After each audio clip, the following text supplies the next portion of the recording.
जय बोलो देवादिदेव खदराज श्री भगवान महावीर स्वामी की जय जय जय। अहिंसा परमो धर्म की जय जय जय। परम पूज आचार्य गुरुवर श्री विद्यासागर जी महाराज की जय जय जय। बोले परम पूजनीय श्री प्रमाण सागर जी महाराज की नमस्ते गुरुवर।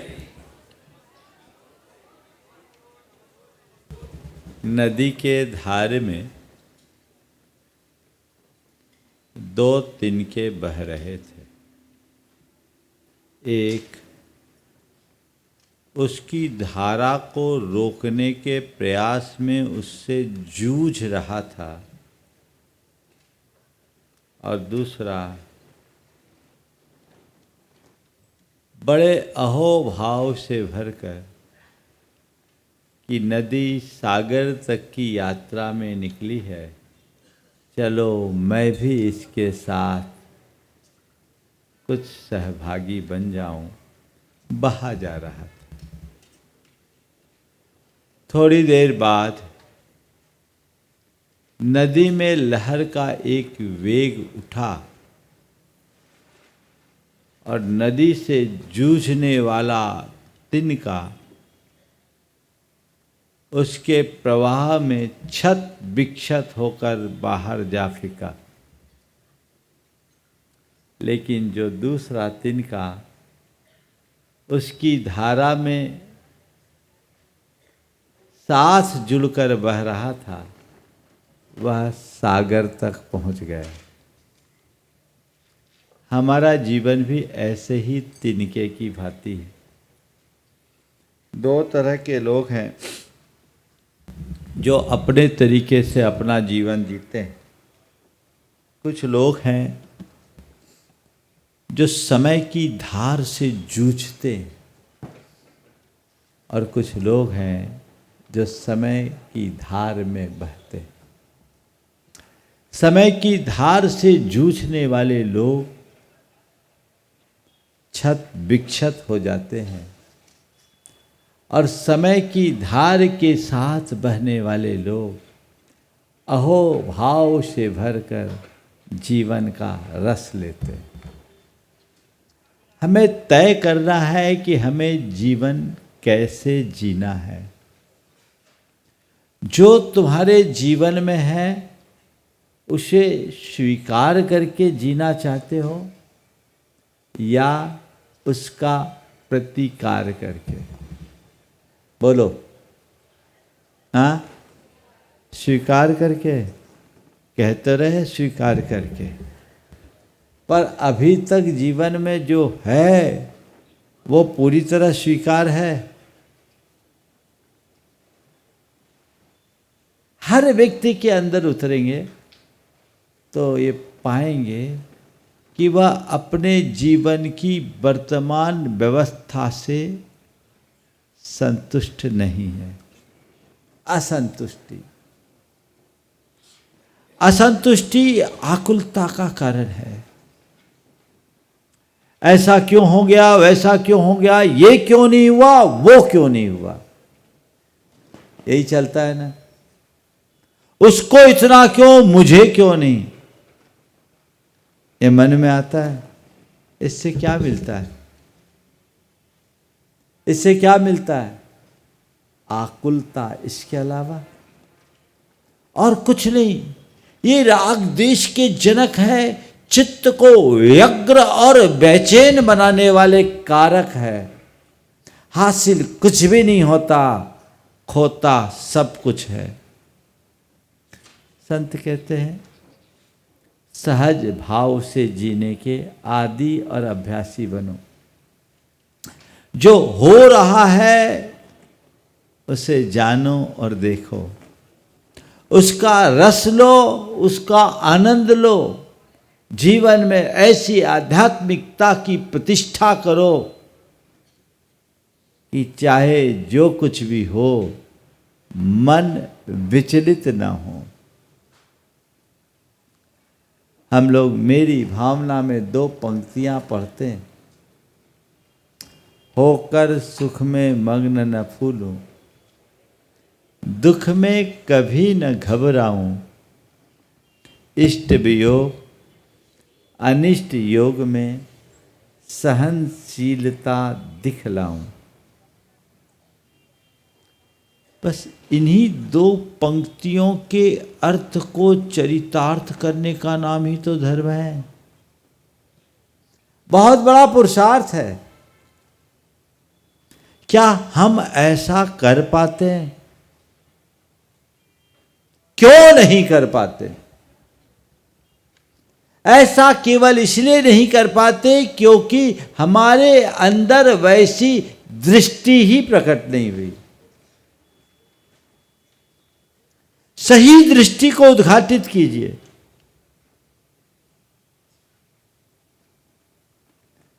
जीवन और जीवन की व्यवस्था को जानिए। सबसे पहली बात समझ। पहली बात आज की क्या है? समझ। आप लोग समझदार हो कि नहीं? क्या हो गया? ना समझ तो नहीं हो? अरे महाराज, आप भी क्या समझते हैं? आप क्या समझते हैं? हम पढ़े लिखे भी हैं और समझदार भी हैं, है ना? बिल्कुल पक्के। एक गांव में एक आदमी गया, नया नया आदमी गया था।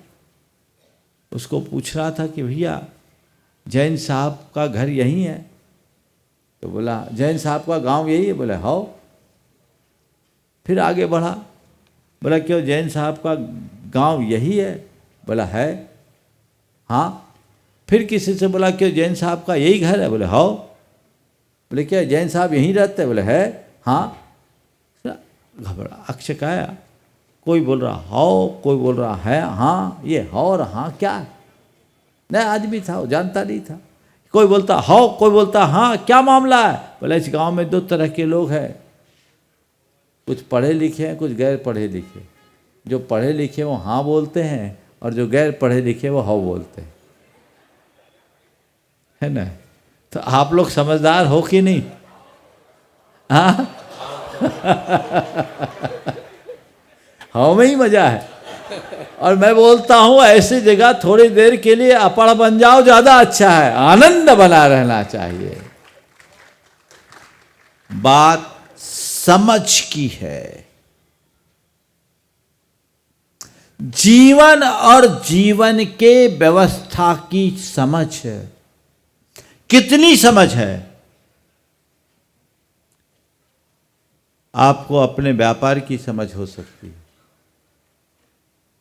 आपको अपने परिवार की समझ हो सकती है, आपको आपकी समझ समाज की समझ हो सकती है, आपको आपके धर्म की समझ हो सकती है, लेकिन आपको आपके जीवन और जीवन की व्यवस्था की क्या समझ है? कभी विचार किया? बोलो।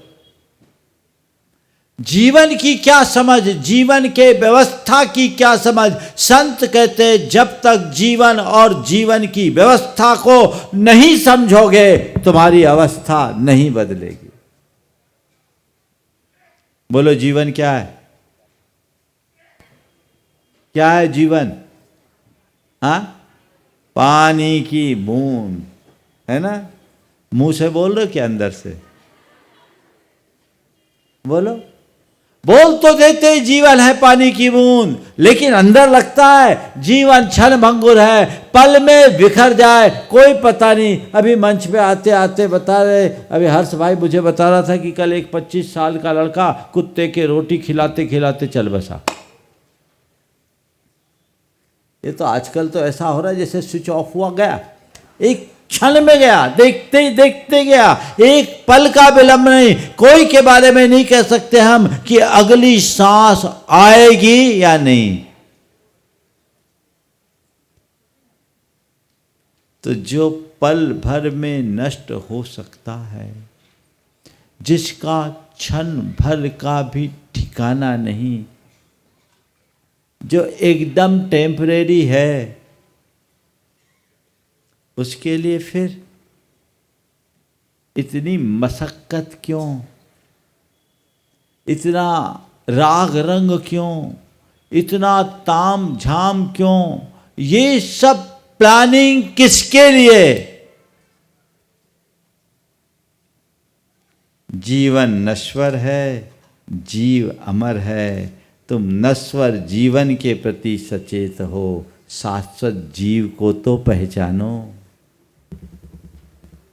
नश्वर जीवन के प्रति तुम सचेत रहते हो, शाश्वत जीव को पहचानने की कोशिश करो। अगर तुम्हारी दृष्टि जीव के प्रति केंद्रित होगी तो जीवन का व्यामोह खत्म हो जाएगा, और जिस दिन जीवन का व्यामोह मिटेगा, जीने का तरीका बदल जाएगा। दृष्टिकोण वो होना चाहिए। जीवन नश्वर है और जीवन की व्यवस्था, बोलो, जीवन की व्यवस्था किसके हाथ में है? तुम्हारे हाथ में है। तुम्हारे हाथ में क्या है? एक श्वास पर भी तुम्हारा नियंत्रण नहीं है। न शरीर तुम्हारे हाथ में, न संपत्ति तुम्हारे हाथ में, न सामग्री तुम्हारे हाथ में, न सत्ता तुम्हारे हाथ में। तुम्हारे हाथ में कुछ भी नहीं है। एक श्वास पर भी तुम्हारा अधिकार नहीं है। ये सब कर्मजन्य संयोगों से नियंत्रित और संचालित है। मानते हो ये? सुख आया, कौन दिया? बोलो, तुम्हारे जीवन में जो सुख आता है वो किसकी देन है? थोड़ा जोर से तो बोलो। हाँ, दुख आया वो किसकी देन? सुख भी कर्म की देन, दुख भी कर्म की देन, अनुकूल भी कर्म की देन, प्रतिकूल भी कर्म की देन। कर्म चाहे जब तक मेरे लिए सब अनुकूलता है, और कर्म जब तक चाहे अगर कर्म क्षण भर में तो हमारी सारी अनुकूलताओं को वापस ले सकता है, उसकी जगह प्रतिकूलताएं आ सकती है। इन पर मेरा अपना कोई नियंत्रण नहीं है क्या?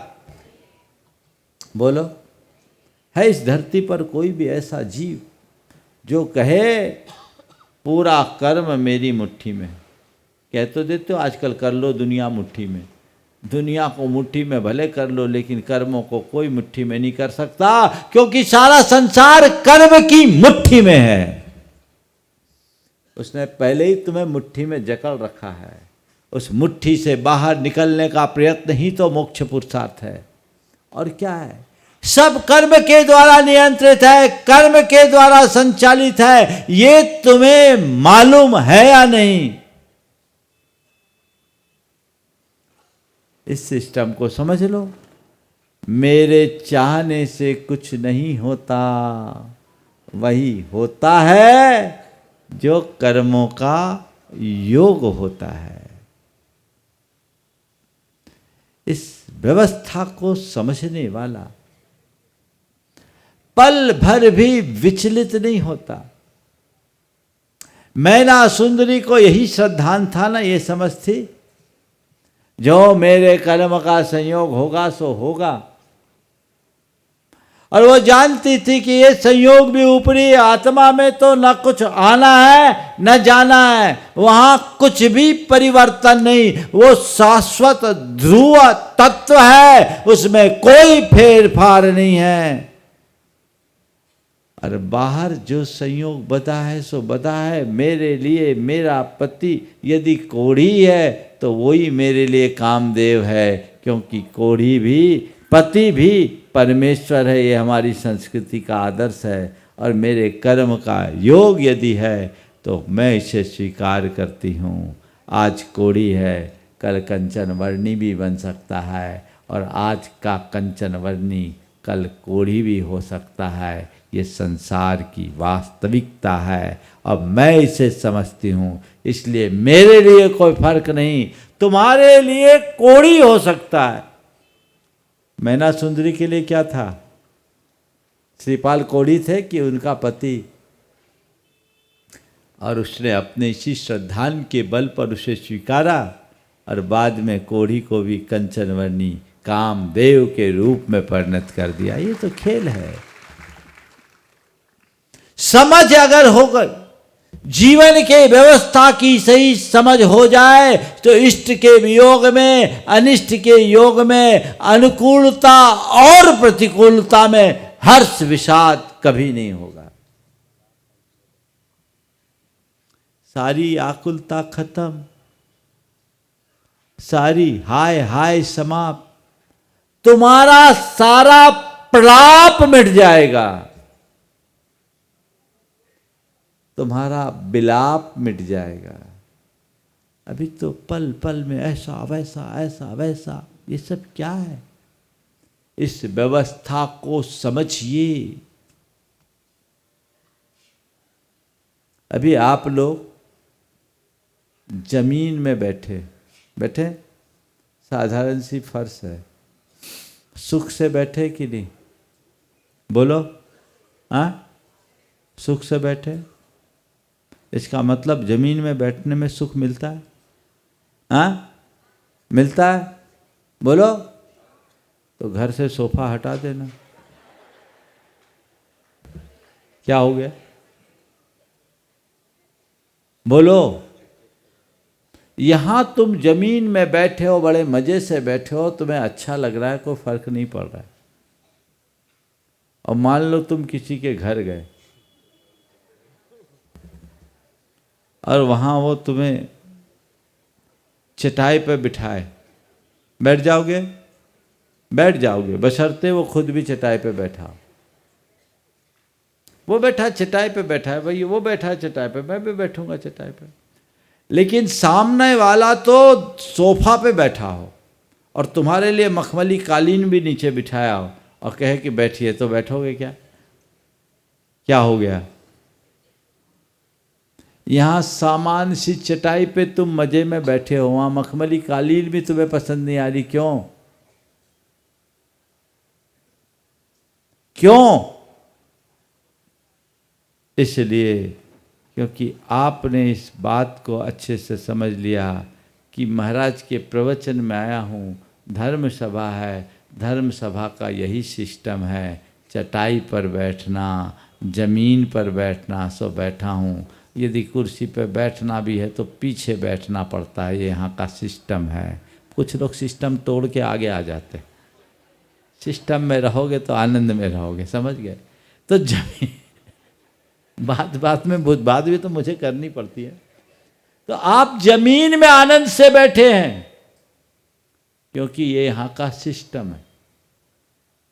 आप इसे समझते हैं, जब समझ लेते हैं तो स्वीकारता भी आ जाती है, आनंद आता है, कोई फर्क नहीं। जीवन में अच्छा घटा तो ये सिस्टम है, बुरा हुआ तो सिस्टम है, ये सब पार्ट ऑफ लाइफ है और इसमें स्थिरता बनाए रखना आर्ट ऑफ लाइफ है।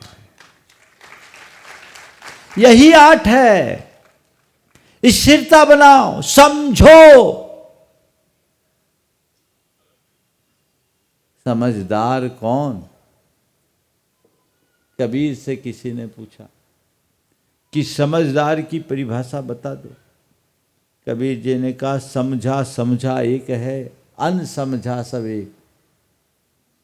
समझा समझा एक है, अनसमझा सब एक। तिनको समझा जानियो जिनके घट में विवेक। तिनको समझा जानियो जिनके घट में विवेक। जिसको तुम समझदार कहते हो वो सब नासमझ बन जाते, पल में पागल हो जाते। जिसके घट में विवेक है, जिसको भेद विज्ञान है, जो आत्मा अनात्मा को भेद को जानता है, कर्तव्य और अकर्तव्य का जिसे ज्ञान है, सार और असार की जिसे पहचान है, और हे और उपादेय का जिसे भान है, वो विवेक। समझ आते ही सब चीजें बदल जाती है। भैया ठीक है, कर्म का उदय है, मामला ठीक हो गया। समझ को विकसित कीजिए, समझ को अपने साथ लेकर चलिए। ये बात अपने हृदय में गहराई में बिठा दीजिए। संसार के जितने भी संयोग हैं वे सब कर्म परवश है, कर्माधीन है, कर्मायत्त है, क्षण भंगुर है, नष्ट हो जाने वाले हैं, दुख से मिश्रित है, पाप के बीज है। कर्म परवशै शांते दुःखै रंतरितोदये पाप बीजे सुखे नास्था श्रद्धाना कांक्षना स्मृता। याद तो आप लोगों को सब है, पर जब मौका आता है तो सब भूल जाते हैं, है ना। वही समझ अपने भीतर विकसित करनी चाहिए। मेरे संपर्क में एक सज्जन, देखिए जिनके अंदर ये समझ होती है उनके जीवन की दिशा क्या होती है। एक सज्जन जो नियमित प्रवचन सुनते हैं, उनके बेटे ने व्यापार में बड़ा नुकसान कर दिया, बड़ा नुकसान, 85 लाख रुपए का नुकसान। उसके बाद उनने 15 लाख की बोली ले ली। 85 लाख का नुकसान हुआ, 15 लाख की बोली ले ली। उनके मित्र ने कहा कल 85 लाख का नुकसान हुआ, आज तुम 15 लाख की बोली ले ली। बोले अरे भाई यही सोचो, राउंड फिगर है, राउंड फिगर समझ लो। 85 लाख का नुकसान हुआ, एक का भी तो हो सकता था, उससे ज़्यादा का भी हो सकता था। जब मैं 85 का नुकसान झेल सकता हूँ तो 15 का दान क्यों न स्वीकार करूँ। ये तो संयोग है।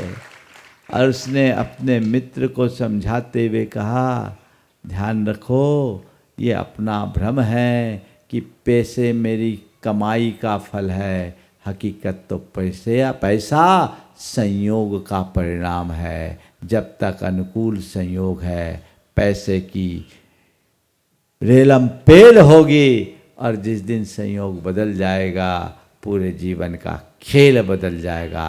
एक पल में करोड़पति रोडपति हो जाता है, और रोडपति को करोड़पति बनते देर नहीं लगती। क्या पता कब किसके साथ हो जाए, किसकी लॉटरी खुले और किसकी लुटिया डूबे, कोई पता है। एक पल में लुटिया डूब जाती है और पल में लॉटरी खुल जाती है। ये संसार का खेल है। उसने जो बात कही वो मुझे सुनकर मजा आ गया। ये मत सोचो ये हमारी भूल है कि पैसा हमारी मेहनत का फल है। ये पैसा तो केवल संयोग का परिणाम है। जब तक संयोग मेरे अनुकूल है मैं दोनों हाथ से उलीचूंगा तो भी कुछ नहीं होगा, और जिस दिन संयोग बदल जाएंगे एड़ी चोटी एक कर दो तो भी पता नहीं चलेगा। और ऐसे कई उदाहरण बदलता है। दूसरा होता तो हाय तौबा मचाता, इतना नुकसान उसको कोई फर्क नहीं पड़ा, स्थिरता बने रखा और दिलदारी देखो, उसके बाद भी 15 लाख का दान दे दिया। यही तो समझ है। समझो कर्म का योग है। इस समझ के विकसित होते ही जीवन की दिशा बदल जाती है। तो पहली बात क्या है? समझ जो आध्यात्मिकता के साथ आती है, हमें इसे अपने अंदर विकसित करनी। दूसरी बात स्वीकार, एक्सेप्टेंस। अंडरस्टैंडिंग के बाद एक्सेप्टेंस। स्वीकार करो। अगर समझ होगी तो तुम स्वीकार भी करने में समर्थ हो जाओगे। अच्छे को तो आप लोग एक्सेप्ट कर लेते हो, बुरा कुछ अघट घटता एक्सेप्ट होता है? करते हैं। कब? हार कर। क्या करे, कर्म का उदय। अरे इतनी मशक्कत के बाद स्वीकारने से अच्छा पहले ही स्वीकार लो ना भैया, ठीक है अब कर्म जो खेल खिला रहा है मुझे खेलना है, ठीक है, मेरे हाथ में थोड़ी है, स्वीकार करो।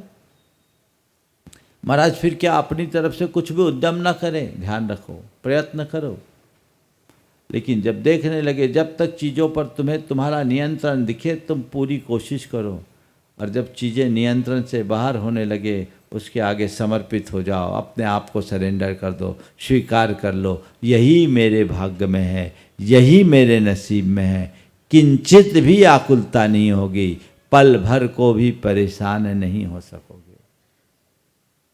स्वीकार, सुख को भी स्वीकार करो, दुख को भी स्वीकार करो, अनुकूल को भी स्वीकार करो, प्रतिकूल को भी स्वीकार करो, संयोग को भी स्वीकार करो, वियोग को भी स्वीकार करो, मान हो तो स्वीकार और अपमान हो तो स्वीकार। है ऐसी क्षमता, और जिसके अंदर ऐसी क्षमता हो वो कोई सामान्य व्यक्ति कहलाएगा क्या? वो साधारण नहीं, असाधारण, असाधारण। और अपने इसी क्षमता के बल पर वो अपने जीवन को बहुत आगे बढ़ा लेता है। मेरे संपर्क में एक व्यक्ति है, उसकी धर्मपत्नी महाविचित्र, बल्कि एक प्रकार से अर्ध विक्षिप्त कहो तो भी कोई बुरा नहीं।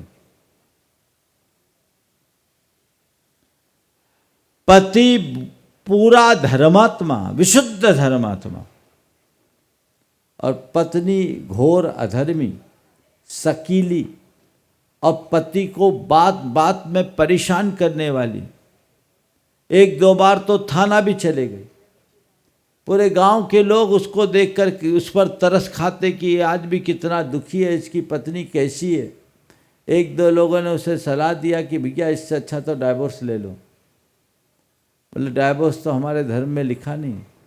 वैराग्य जरूर आता है, पर दो दो बेटियां हैं, जब तक इनको संभाल न लूँ वैराग्य कैसे लूँ। और मैं सोचता हूँ मैं अगर वैराग्य ले भी लूँ, साधु बन भी जाऊँ, तो ये तो लावारिश हो जाएगी, इसका क्या होगा। मेरी परिणति ने मेरा इससे विवाह कराया है, तो मुझे ये अब स्वीकार है, और मैं इसे एक समस्या के रूप में नहीं देखता, इसके व्यवहार को सहना अपनी तपस्या मानता हूँ और अपने जीवन को आगे बढ़ाता हूँ।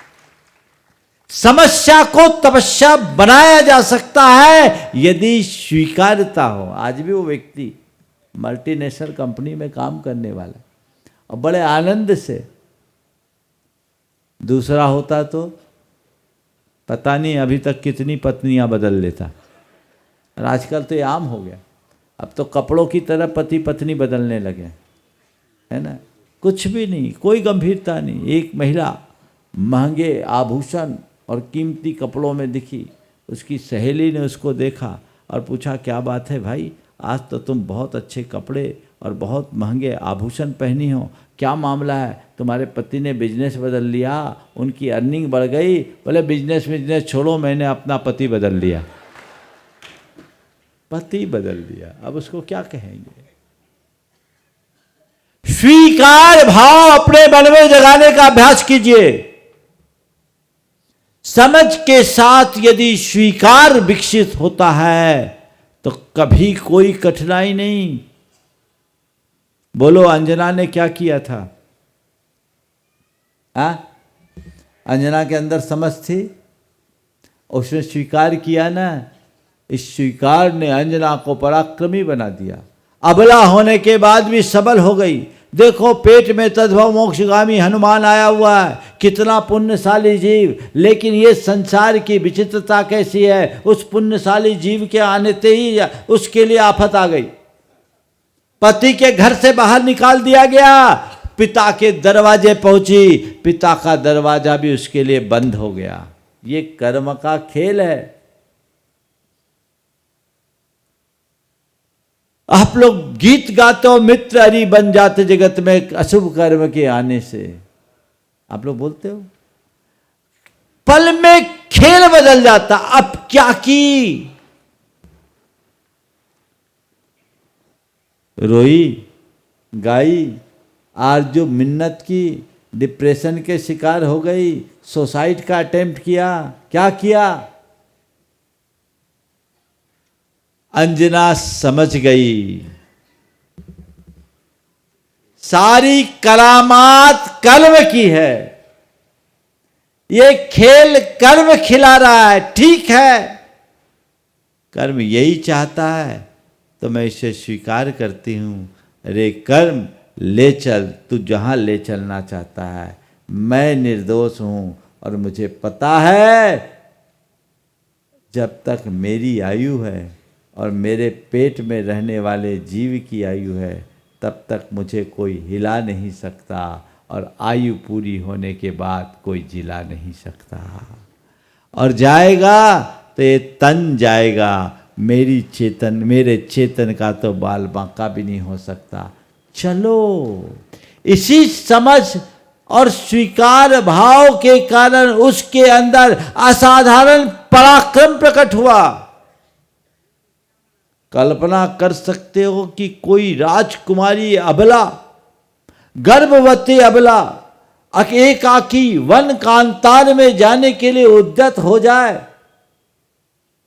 और वो भी रोते धोते नहीं, सहज भाव से। बोलो, तुम्हारे लिए वन कांतार की बात तो जाने दो, तुम्हारे घर से अलग किसी दूसरे फ्लैट में जाने को कह दिया जाए तो तुम बिल्कुल परेशान हो जाओगे, होगा कि नहीं?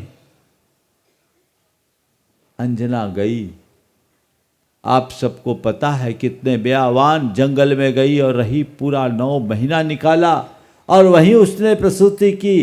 किसके दम पर? समझ और स्वीकार भाव के दम पर। स्वीकार करो, अपने आप को मजबूत बनाना सीखो। आज के समय में स्वीकार भाव का निरंतर अभाव दिखता है। लोग थोड़ी थोड़ी बातों में प्रतिकार करते हैं, परेशान होते हैं, और फिर या तो एक दूसरे से उलझ जाते हैं या खुद से हार कर आत्महत्या जैसे कृत्य पर उतारू हो जाते हैं, या डिप्रेशन के शिकार बन जाते हैं, जीवन का रस समाप्त कर डालते हैं।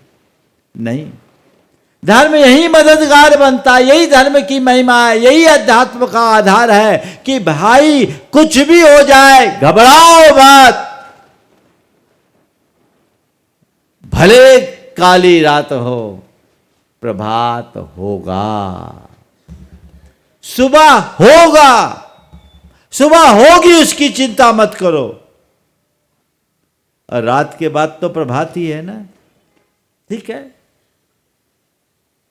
जैसे हम दिन का स्वागत करते हैं, हमें रात का भी सत्कार करना चाहिए।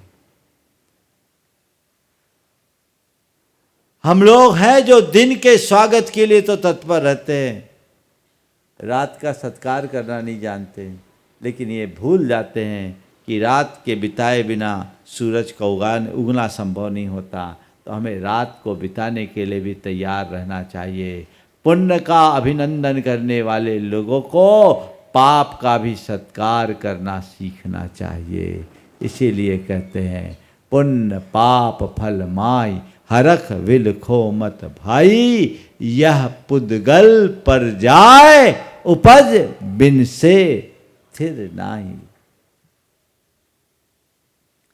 तो पहली बात समझ, दूसरी बात स्वीकार, तीसरी बात श्रद्धान। समझ, स्वीकारता और श्रद्धान पक्का रखो। अपने श्रद्धान को डगमगाने मत दो। आजकल पल पल में लोगों की श्रद्धा टूट जाती, तत्व पर श्रद्धान है ही नहीं। आत्मा पर श्रद्धान है नहीं। देव गुरु और धर्म पर जैसा श्रद्धान होना चाहिए वो है ही नहीं। इस श्रद्धान के अभाव में ही तो लोग डगमगाते हैं। मैना सुंदरी के पास श्रद्धान था कि नहीं? अंजना के पास श्रद्धान था कि नहीं? महापुरुषों के जीवन में श्रद्धान था। वो जानते थे ये संसार की विचित्रता क्या है, कर्म का जो योग होना है सो होगा। आत्मा तो शाश्वत तत्व है, बाकी सब पर संयोग है। आज है कल रहे न रहे, ये संयोग बनते बदलते रहते हैं, इनमें मेरा कोई नियंत्रण नहीं है। मुझे तो उस वस्तु स्वरूप का श्रद्धानी बनना है और अनुकूल प्रतिकूल संयोगों में अपनी समता को बनाए रखना है। इतनी बात तो जगानी है। श्रद्धा यदि पक्की हो तो कोई आपको हिला नहीं सकता, कोई भी हिला नहीं सकता। जो है वो सब ठीक होगा, और जो है ठीक होगा नहीं, सब ठीक है। आप लोग देखिए, अपनी श्रद्धान की दुर्बलता के कारण दो तरह की मूर्ताएं ले लेते हो। एक उपासनागत मूर्ता के शिकार बनते हो और दूसरा आध्यात्मिक मूर्ता के भी शिकार बन जाते हो। उपासनागत मूर्ता में क्या होता है? श्रद्धान की दुर्बलता के कारण थोड़ा सा कोई प्रतिकूल संयोग होता है, परेशान होते हो और 70 मड़िया पूजना शुरू कर देते हो, है ना? 70 मड़िया पूछते हो, आज यहां कल वहां, ढेर तरह के टोने टोटके और आडंबरबाजियों में उलझ जाते हो, अंधविश्वास के शिकार बनते हो और सब तरह से बर्बाद होते हो। आज से लगभग 25 साल पहले की बात है, आपके इंदौर नगर का एक परिवार था जो ऐसी अंधविश्वास का शिकार बना, एक तांत्रिक के झमेले में पड़ा था। वो जैसा जैसा बोलता गया वो वैसा वैसा करते गए, ऐसा सम्मोहित था कि कुछ पूछो नहीं। जीवन में कुछ न कुछ तो उलटफेर लगता ही रहता। चक्रवर्तियों के जीवन में भी सदैव एक रूपता नहीं रहती, उनको भी पापोदय का सामना करना पड़ता है। सनत कुमार सगर चक्रवर्ती को अपने 60,000 पुत्रों के मौत का समाचार सुनना पड़ा। भरत चक्रवर्ती को अपने हार का सामना करना पड़ा। और अनंगसरा के पिता कौन थे? चक्रवर्ती थे ना, वो भी, क्या नाम था उनका?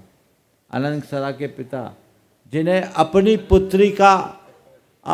पुत्री का अपहरण देखना पड़ा। नारायण श्री कृष्ण को अपने पुत्र के अपहरण का सामना करना पड़ा। उन्हें कंस के प्रकोप को जन्म के समय से ही झेलना पड़ा।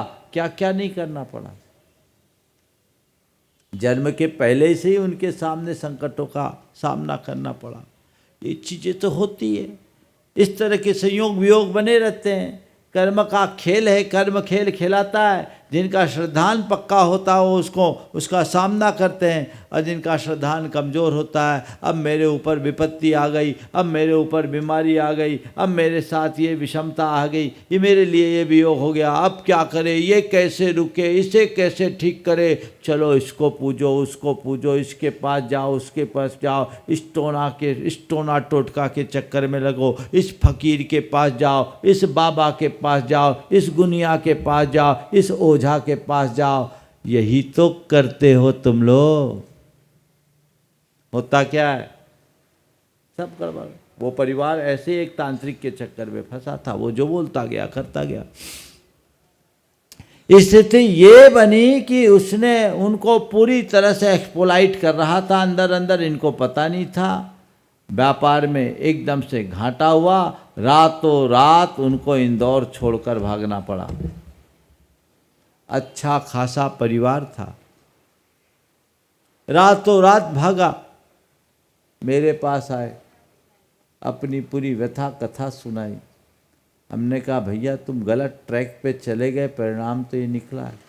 अब घबराने की बात नहीं, आत्महत्या करना चाहता था। हम बोले आत्महत्या मत करो, अब तो ठीक है, जो है इसका सामना करो। एक चैप्टर क्लोज हुआ, अब फिर से नई गिनती गिनने का संकल्प करो। मन में भाव रखो, जितने लेनदार हैं उनसे कहो भाई मेरी स्थिति ऐसी है, अब मेरे पास कुछ बचा नहीं, बचने के लिए केवल जान है, वो भी अगर तुम लोग बख्शोगे तो बचेगी, नहीं चाहोगे तो जान भी चले जाएगी। मैं जिंदा रहूँगा तो तुम्हारा पाई पाई चुकाने का प्रयास करूँगा, अब मुझे ही मार डालोगे तो फिर बचेगा क्या।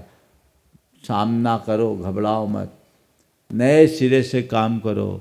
और मैंने उनसे कहा अभी कर्म का उल्टा चक्र चल रहा है, कुछ मत करो, पाप अशुभ को शुभ में बिताओ, भगवान की भक्ति करो, नमोकार की आराधना करो, धीरे धीरे समय बदलेगा, जीवन पलट जाएगा। वे लोग अलग अलग अपने अपने रिश्तेदारों के यहाँ गए और फिर सौभाग्योदय आया। आज सब परिवार वापस स्थिर हो गए और अच्छे से चल रहे हैं। उनमें से एक परिवार तो गुरायतन का ट्रस्टी भी बन गया। सब कुछ खो के पा गया, सही वक्त पर सही जगह आ गया तो बच गया, नहीं तो लुट तो गया ही था। तुम लोगों का श्रद्धान बड़ा कमज़ोर है। और कुछ लोगों की ये दलील होती कि बीतराग भगवान तो कुछ देते नहीं, अपने महाराज तो कुछ झाड़ फूक करते नहीं, चलो जहाँ कर ले। अरे भगवान, बीतराग भगवान देते नहीं ये बात छोड़ो, बीतराग भगवान दे भी नहीं सकते। और ये बात बताओ, ऐसी कौन शक्तिमान तत्व है इस धरती पर जो काम भगवान न कर सके वो करे। क्या भगवान से बड़े शक्तिशाली हैं वो? जो चीजें तुम्हें बीतराग भगवान से नहीं मिल सकती वो संसार में कहीं नहीं मिल सकती। अगर कोई दूसरा दे सकता था तो बीतराग भगवान भी दे सकते थे। कोई दे सकता है, ये श्रद्धान ही तुम्हारी कमजोरी है। कोई दे नहीं सकता और कोई ले नहीं सकता, ये तो संयोग है, इसे स्वीकार करो। अपनी कर्म की परिणति को बदलो। कर्म का जैसा खेल है, कर्म वैसा खेल खिलाते रहता है। उस खेल को जो समझ लेता है, जिसका श्रद्धान पक्का होता है, वो चाहे जिसकी उपासना में कभी नहीं उलझता। कुछ भी होता है तो बस बीतराग प्रभु परमात्मा की शरण में आता है, देव शास्त्र गुरु की शरण में आता है और अपना जीवन बदल देता है। आप मैना सुंदरी को देखो, संकट बहुत बड़ा था पर क्या कहीं गई? कहीं नहीं गई। अरहंत परमात्मा की शरण में आई। आप लोग भजन गाते हैं, क्या कही, क्या उद्गार थे मैना सुंदरी के। अरहंत देव स्वामी शरण तेरी आई, दुखों से हूँ व्याकुल, कर्म की सताई। यही गाया ना। तो ये क्या है? श्रद्धान पक्का रखो, कुछ भी हो जाए घबराना मत, समझ रखो सब ठीक होगा। और बिगड़ेगा भी तो ये ऊपर का चोला बिगड़ेगा, भीतर कुछ बिगड़ने वाला नहीं है, भीतर कुछ बदलने वाला नहीं। ये शाश्वत तत्व है। ये श्रद्धान गहराना चाहिए। है अपने पास श्रद्धान? महाराज जब तक अनुकूल रहता है ना तब तक तो श्रद्धान बहुत बना रहता है, पर जब थोड़ा थोड़ा प्रतिकूल होने लगता है तो श्रद्धान कमजोर होने लगता है। जिसकी श्रद्धा प्रगाढ़ होती है वो सुखी रहता है, और जिसकी श्रद्धा कच्ची रहती है वो डगमगाता है। अपनी श्रद्धा को हमें खुद जगाना होगा, उसे मजबूत बनाना होगा, उसे प्रगाढ़ बनाना होगा। वो श्रद्धान जगाइए, समझ, स्वीकार, श्रद्धान, ये तीनों आ जाए तो फिर तुम्हारे जीवन में परम समता होगी। फिर कभी विचलन नहीं, फिर कभी दुख नहीं, सब कुछ ठीक होगा। मैं उपासनागत श्रद्धान की बात की, मूर्ता की बात की, आध्यात्मिक मूर्ता भी। फिर व्यक्ति क्या करता है? निमित्तों को देखना शुरू कर देता है, निमित्ताधीन वृत्ति उसकी हो जाती है। वो इसको तो इसको कोसना शुरू कर देता है और पर पदार्थों में इतनी प्रगाढ़ आसक्ति बना लेता है जो उसके जीवन को दुखी बना देती है। ये भी एक प्रकार की मूढ़ता है, अज्ञानता है। भेद विज्ञान जगाइए, सच्चा श्रद्धान उत्पन्न होगा, मैं और मेरे का बोध हो जाएगा, अनुकूल प्रतिकूल संयोग खत्म हो जाएंगे, फिर पर पदार्थों के प्रति ममत्व और आसक्ति छीन होगी, आकुलता खत्म हो जाएगी। और ऐसी आकुलता के समाप्त होने पर ही जीवन में परम समता आएगी। एक समता जो वीतरागी मुनियों के जीवन में होती है, जो पूरी तरह मोह और क्षोभ से रहित परिणति होती है, आत्मा में स्थिरता रूप समता होती है। लेकिन मैं आपसे कहता हूँ वैसी क्षमता व्यवहारिक जीवन में संभव नहीं है, लेकिन संयोग वियोग में स्थिरता तो रखी जा सकती है, सुख दुख में स्थिरता तो रखी जा सकती है। वो क्षमता अपने अंदर जगाओ, जो है सो सही है, स्वीकार है, अच्छा है तो बुरा है तो हम प्रयास करेंगे, परेशान नहीं होंगे। लाभ हानि में भी क्षमता। अब लोग हानि में क्या क्षमता दिखाए, मनवांछित लाभ होने में भी आकुलता रखते हैं। हाँ, काम हुआ और हो जाता, उसको क्या कहेंगे, सदैव दुखी बने रहेंगे। क्षमता रखो। ये एक बार एक व्यक्ति अपने मित्र के यहाँ गया, होटल का व्यवसाय था, होटल में बैठा था और मित्र मुंह लटकाए बैठा। बोले क्यों, क्या बात है भाई, आज बड़े उदास से दिखे। बोले क्या करूं जी, मंदी का दौर चल रहा है, मंदी का दौर चल रहा है। मित्र चकराया, बोले हद हो गई, घंटे भर से मैं यहाँ बैठा हूँ, 50 ग्राहक लौट गए, होटल हाउसफुल चल रहा है और 50 ग्राहक लौट गए, फिर भी तुम बोल रहे मंदी का दौर चल रहा है।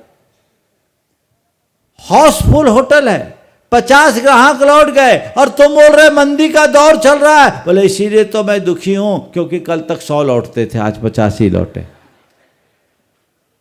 कल तक 100 लौटते थे, आज 50 ही लौटे हैं। ऐसे व्यक्ति को भगवान भी सुखी नहीं बना सकते। वो दुखी बने रहने के लिए अभिशप्त है ना। अपने जीवन में व्यवहारिक क्षमता को जगाइए। जो कुछ भी अनुकूल संयोग वियोग है उनको स्वीकार लीजिए, ठीक है, ऐसा ही है। अगर ये भाव अंतर मन में विकसित होते हैं तो जीवन में हर पल आनंद की अनुभूति होगी। सबके जीवन में ऐसी ही आनंदानुभूति हो, हर पल अपने जीवन का रस लें। हम लोग धर्म करते हैं, धर्मोपासना करते हैं, लेकिन धर्म को जिस तरीके से आत्मसात करना चाहिए, जैसी आध्यात्मिक विकसित होनी चाहिए, दृष्टि विकसित होनी चाहिए, वैसा नहीं कर पाते। नतीजा धर्म करने के उपरांत भी धर्म के प्रसाद से वंचित रहते हैं, अपना जीवन आकुल व्याकुल होकर के बिताते हैं। संत कहते हैं जीवन आकुलता में बिताने के लायक नहीं है, जीवन तो आनंद की यात्रा जैसा है। हम अपने जीवन को आनंद की यात्रा बनाएं, सही दृष्टि जगाएं, जिससे जीवन बेहतर बन सके, हम अपने जीवन को सुखी बना सके। आज आपके इस मानस स्तंभ प्रतिष्ठा महोत्सव का तीसरा दिन है, द्वितीय दिन है। कल आप भगवान की प्रतिष्ठा करेंगे।